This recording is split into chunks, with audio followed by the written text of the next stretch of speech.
After New Year's Eve, we used our base at Austin's Ferry to make several trips from Hobart.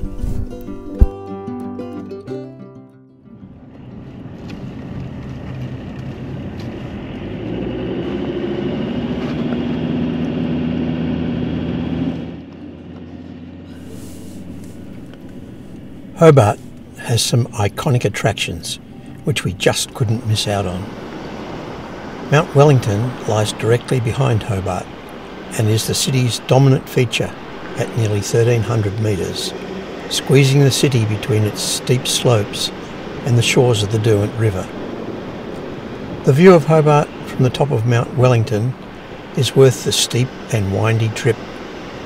The views from the top are spectacular on a good day. The warning signs were pretty particular about setting out on a bushwalk in these conditions, so we took a cursory look around and set off back down the mountain.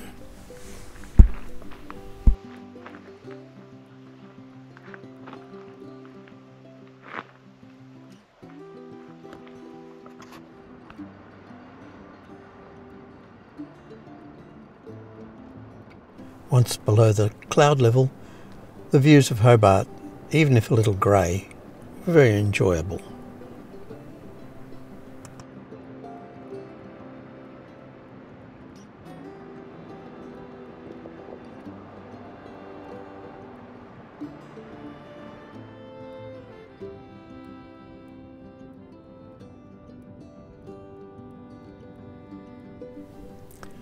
The streets at the foothills of Mount Wellington contain some really attractive buildings.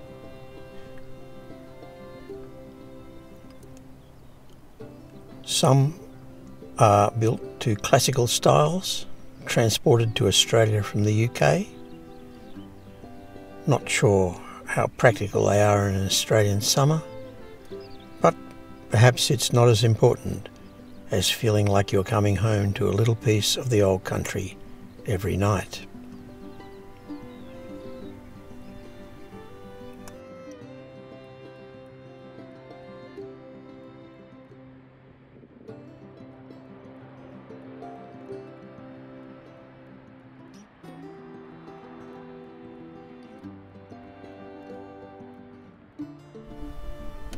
Some are a little odd looking,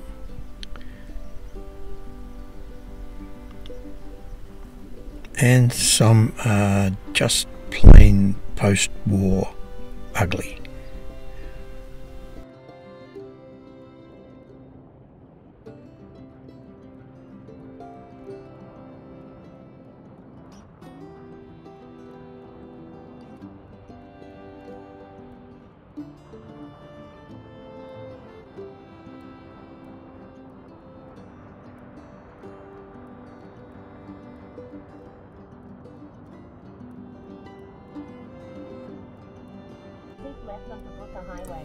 Just north of Austin's Ferry is the Bridgewater Bridge, which carries the Midland Highway and the South Railway line across the Derwent River.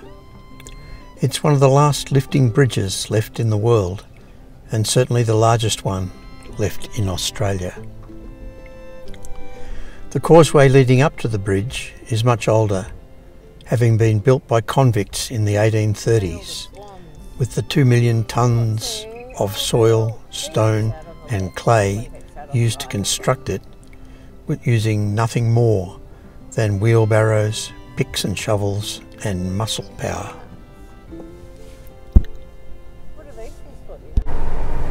Not long after, we passed the daily freight to the north coast. Tasmanian Rail no longer provides any passenger services.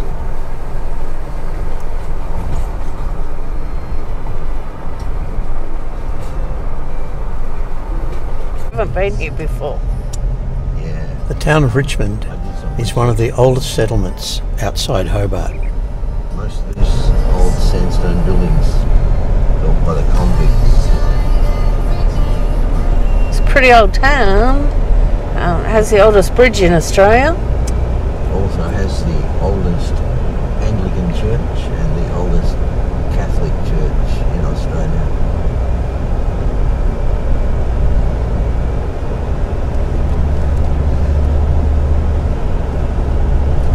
Yeah, but it's an administrative hub for controlling convicts and the local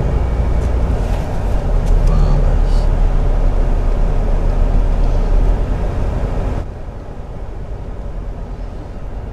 Okay, I'm going to have a pie here because last time I was here, I had a pie and it was the best pie I have ever had at the Richmond bakery.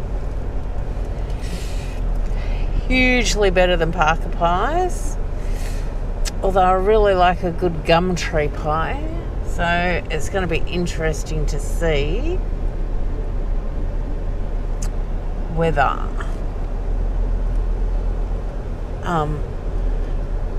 it lives up to my expectation or my memory or not.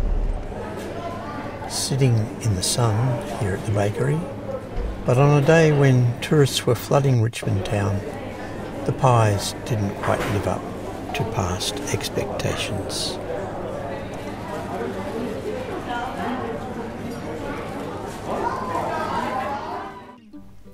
The Richmond Bridge is visited by thousands of tourists every year, and unlike many historic monuments, there's no fences. You can walk underneath it, you can touch it and feel the stone that was hewn by the convicts and placed into the bridge. This bridge can lay claim to being the oldest existing stone arch bridge in Australia, built over 2 years, starting in 1823. Its significance is recognised by being listed on the Australian Heritage Database due to its rarity and aesthetic characteristics.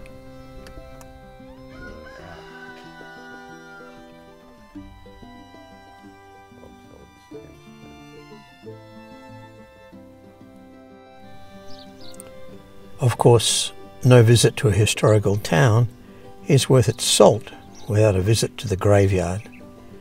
This is the bucolic view from the oldest graveyard in Richmond. And here are some pictures of the attendant church.